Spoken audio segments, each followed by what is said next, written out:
Fala pessoal, tudo bom? Agora a gente vai para a parte mais prática dessas regras de derivação. A gente vai fazer 3 exercícios, tá?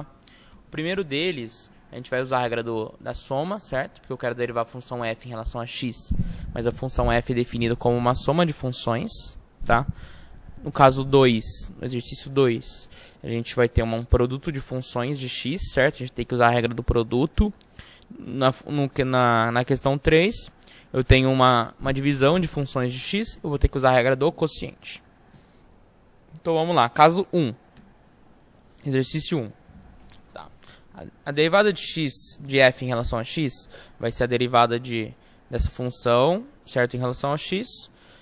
Essa função é uma soma, eu já dividi a soma aqui, certo? Porque a derivada da soma é a soma das derivadas.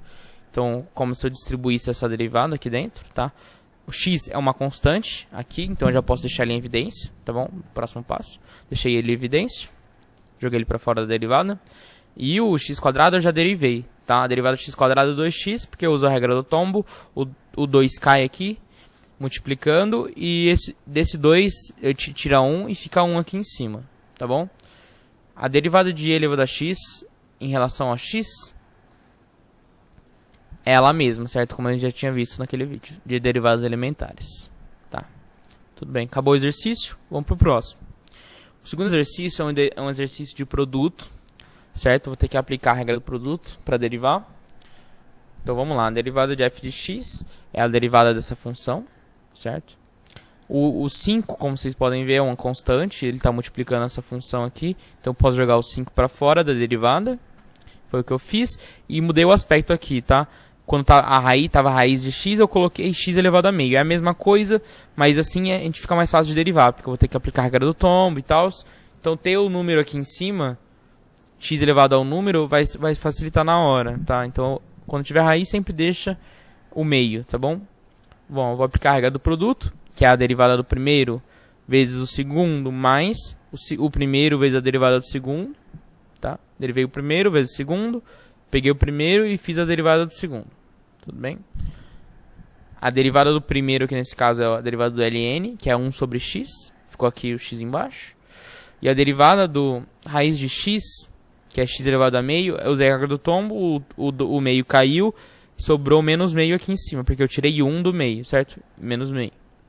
Certo? Reorganizando, cheguei nisso aqui e o exercício está acabado, tá? Vocês poderiam parar aqui, que já estaria certo. Tudo bem?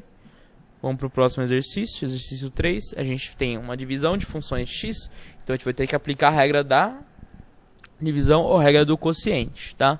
Então, derivada de f em relação a x vai ser uma derivada dessa divisão, certo? Aplicando a regra. Como que é a regra do quociente? Deriva a primeira vezes a segunda, menos, mantém a primeira vezes a derivada de segunda, e tudo isso sobre a segunda ao quadrado, que é a de baixo. Então vai ficar assim, deriva a primeira, mantém a segunda, menos, mantém a primeira, deriva a segunda, e tudo isso sobre a de baixo ao quadrado, certo? Bom, derivei seno em relação a x, deu cosseno, derivei e elevado a x em relação a x, deu e elevado a x, certo? Agora eu deixo para cima, aqui já estaria certo, se você parasse aqui já estaria completo o exercício. Mas para deixar de um jeito mais bonito, eu vou deixar esse elevado a x em evidência e cortar com o quadrado daqui de baixo. E acabou o exercício. Bom, galera, vocês viram que é importante que vocês saibam tanto as regras, porque as regras que vão pegar as derivadas complexas e vão transformar em derivadas elementares. E é bom vocês saberem as derivadas elementares também, porque só assim você vai conseguir resolver o exercício depois que você transformar aquelas derivadas complexas em derivadas mais simples, tá? Então são coisas complementares. Bom, é isso, galera. Um grande abraço e falou.